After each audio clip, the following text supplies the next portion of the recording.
Hello, these are flip notes 4A part 2 in our section on motivation, emotion, and personality. And here we're talking about hunger and sensation seeking. So my Bitmoji is hungry, chasing down the food. And my other one is chasing excitement or sensation seeking.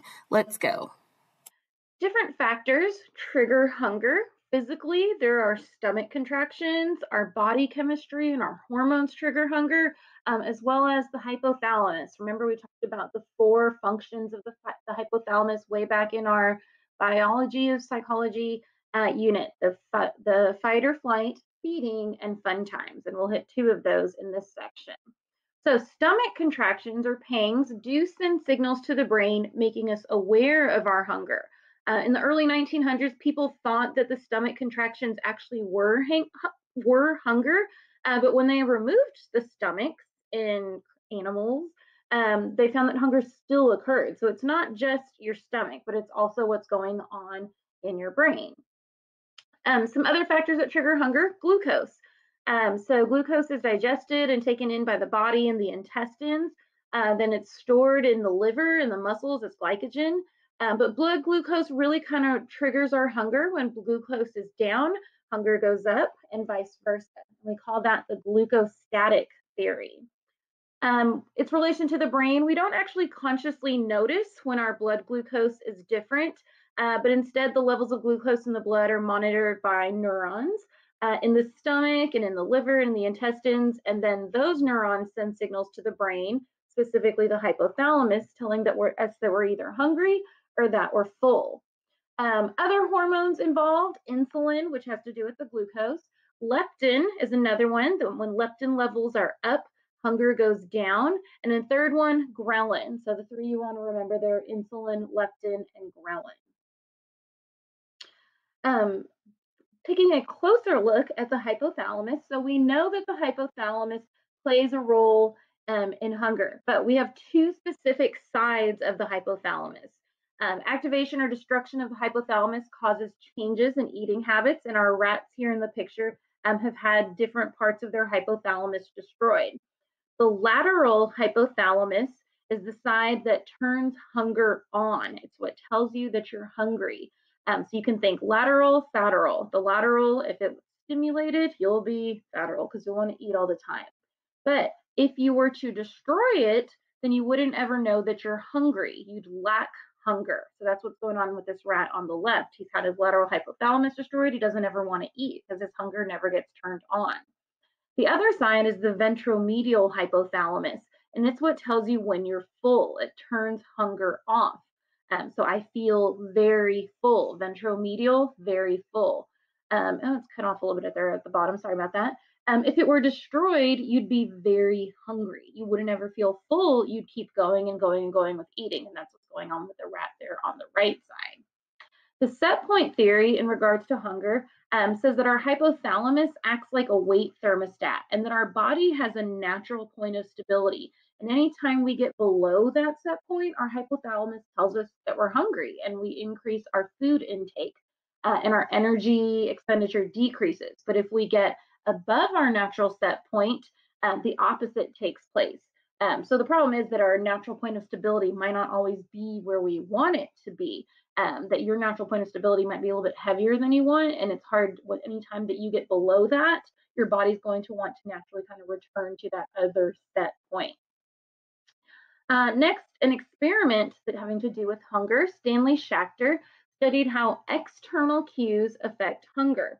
So in this study, the participants were in a specific room and they changed the way the clock ran to run either fast or slow, depending on which group they were in. But either way, they were trying to mislead them as to the time of day.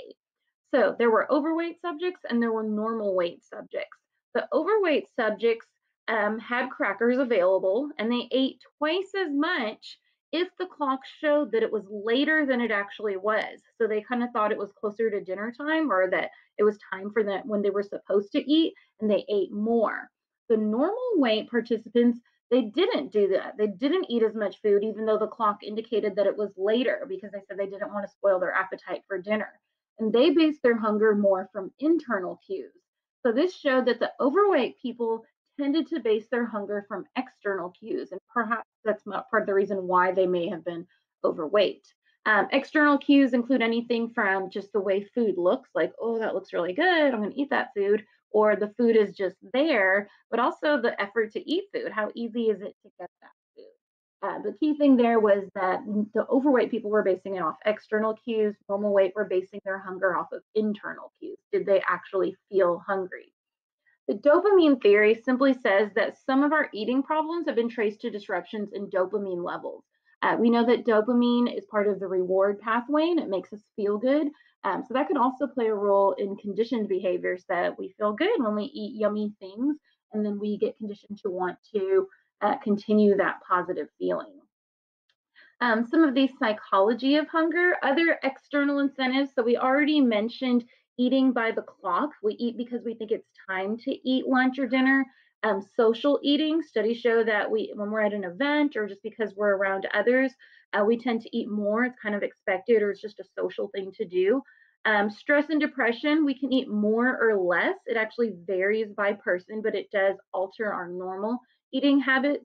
And then just other eating cues like holidays, different, especially like around Christmas and Thanksgiving, we eat more. If we're watching TV and movies, we tend to want to snack when we do those things. Our taste preferences, really a lot of it is cultural, but some of it does have to do with body chemistry. But so together they can affect whether we feel hungry or not hungry for certain foods. But much of it is cultural. In this picture here, we've got a bunch of deep fried insects, which to us would probably, most of us, would not seem very tasty, but to other places that's definitely just something normal. Eating disorders are discussed here in this section. Anorexia nervosa, or normally just called anorexia, is when a normal weight person, and it's more common in adolescent women, but definitely happens with males too, lose usually dramatic amounts of weight continuously, and yet they still feel that they're overweight. Part of the reason for that is that many of them will experience what's called body dysmorphia, where their mental image causes them to perceive themselves as larger than they actually are. So many health problems associated with anorexia, including heart problems, gastrointestinal problems. In females, it disrupts their menstrual cycle so much sometimes to the point where they're not able to have children later on. A psychological explanation says that maybe the reason that especially girls are anorexic is that they're trying to avoid full maturation and that they have this unconscious desire to stay a little girl. Bulimia nervosa is the other well-known of the two eating disorders, or usually again just called bulimia. And by this one, it's usually characterized by episodes of overeating, usually high-calorie foods, and then purging, so followed by vomiting. Sometimes it's laxative use or fasting or very excessive exercise. So recurrent binge eating without any type of purging, as in bulimia. Some complications is with the vomiting. It erodes their teeth enamel, their stomach ulcers, irregular heartbeat, and cardiac arrest. So sometimes you see these strange cases of teenagers who have heart attacks who they normally they seem otherwise healthy, and then come to find out they had an eating disorder. So the eating disorder really can disrupt internal functioning and mess up the heart. Some summarizing of some of these things here. So we definitely look at in psychology the biopsychosocial concepts that there's so many things that contribute to behavior, in this case, hunger. From the biological side, mid-hypothalamic centers in the brain monitor our appetite. We have appetite hormones, stomach pangs that trigger signals to the brain. We have our settling and set points and weight, and then just universal attractions to sweet and salty foods. From the psychological side of hunger, there's the sight and smell of foods. So those kind of like environmental psychological factors, memory of time elapsed since the last meal that maybe we can't recall how long it's been since we ate, and just our mood can affect hunger as well. And then social cultural, that really affects our preferences for what we eat, but also it affects our learned restraint in cultures that idealize thinness, including in our own culture. Now we're moving into our next type of motivation, and that's sensation-seeking theory. So this is similar to what we talked about in the previous section with arousal theory and optimal levels of arousal, in that this explains the need for new and intense and complex experiences, but this is more of a personality trait rather than just trying to find that optimal level of arousal, which may be higher or lower. But this is their personality. This would be something that's kind of all the time, not just trying to seek that optimal level at different times. So with sensation seeking, they're really willing to take risks to try new sensations. There's definitely a biological component in that their body craves that dopamine reward that comes with the high risk behavior. Their serotonin levels don't want to have that low calming behavior. And then norepinephrine, which is that fight or flight neurotransmitter that likes to keep them hyped up. So people who with high sensation-seeking personality traits tend to like dangerous sports like rock climbing, base jumping, drag racing, but even just things like willingness to constantly try new foods because they like the thrill of something different. But this is not without its own risks, because sensation-seeking people are also more likely to try other things like smoking and abusing alcohol and using drugs. They may be attracted to more high-stress careers like firefighting or police officer or even the military. And then sensation seekers also tend to struggle with disinhibition, meaning that they're not as likely to consider potential negative consequences. So partying, excessive drinking, drug use, risky sexual behavior. And they do all that because they're just more susceptible to boredom. They don't want to be bored, so they're constantly seeking those high thrill sensations. Our last motivational conflict theory is Lewin's theory, and this used to be in the stress section, but we've moved it here to motivation theories. But it's the motivation for the need to resolve conflicts. And Lewin identifies 3 different types of conflicts.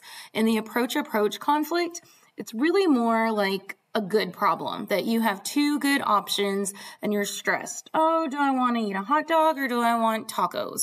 Clearly tacos is the answer. But the idea is that you can choose between 2 good options and the stress is really not very high. At the bottom there, we have avoidance, which is the bad situation where you have to choose between 2 things that you really don't like either choice. And in the middle there, we've got approach avoidance, which really there's good and bad about both sides. So here they've got ice cream versus gaining weight, but it could also be multiple things, like you're comparing colleges, where there's some good things and some bad things about both. All right, that's it for our flip notes 4A part 2.